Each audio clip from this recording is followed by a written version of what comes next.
Assalamualaikum warahmatullahi wabarakatuh. Kami dari kelompok 2 akan menjelaskan laporan posisi keuangan dan laporan arus kas. Saya akan memperkenalkan anggota kelompok kami.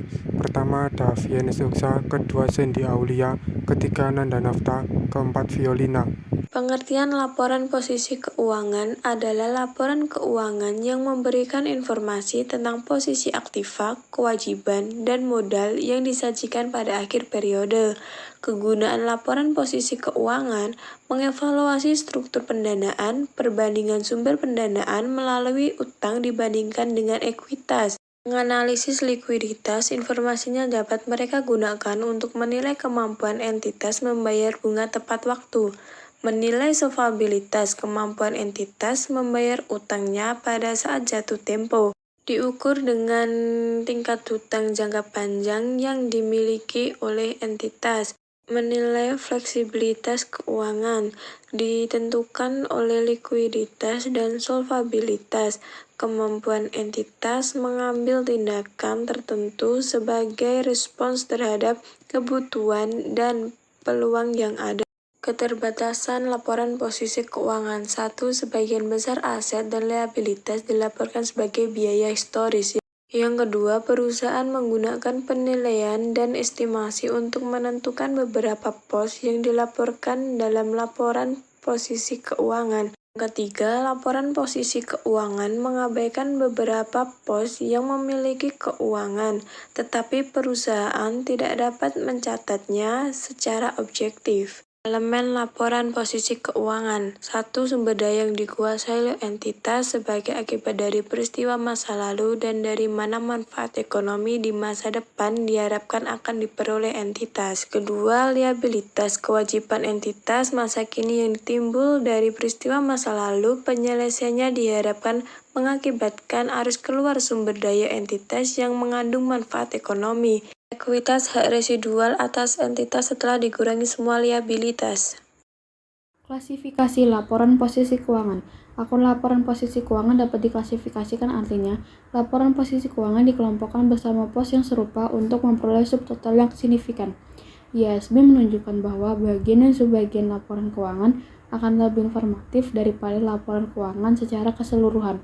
Oleh karena itu, IASB membatasi pelaporan akun yang berupa hanya ringkasan seperti total aset, aset neto, total liabilitas, dan lain-lain. Aset tidak lancar.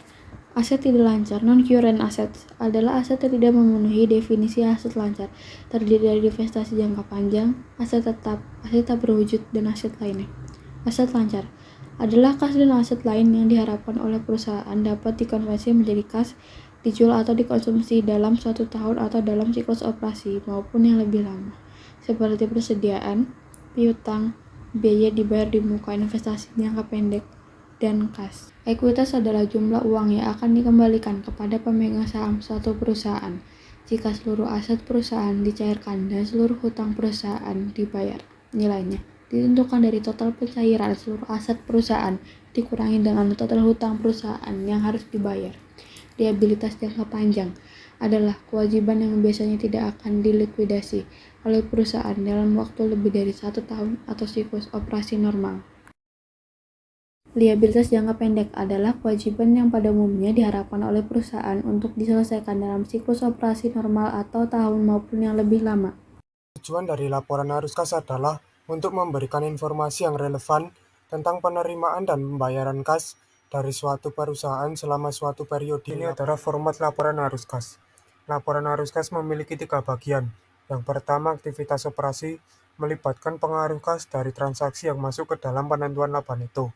Yang kedua, aktivitas investasi meliputi pembuatan dan penagihan pinjaman serta perolehan dan pelepasan investasi dan aset tetap.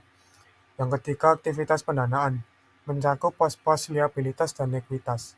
Yang di atas ini rumus rasio cakupan kas utang lancar adalah kas neto dari aktivitas operasi dibagi rata-rata liabilitas lancar. Semakin tinggi rasionya, semakin kecil perusahaan memiliki masalah likuiditas dengan perbandingan 1:1.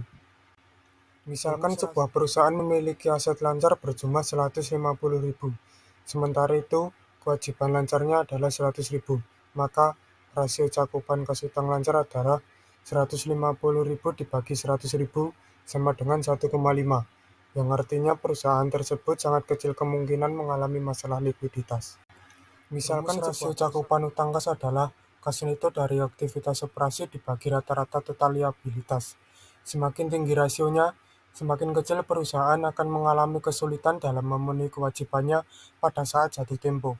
Misalkan sebuah perusahaan mencatat pendapatan bersih operasional sekitar 2 juta per tahun, sementara bank mencatat pembayaran utang sebesar 300.000 per tahun.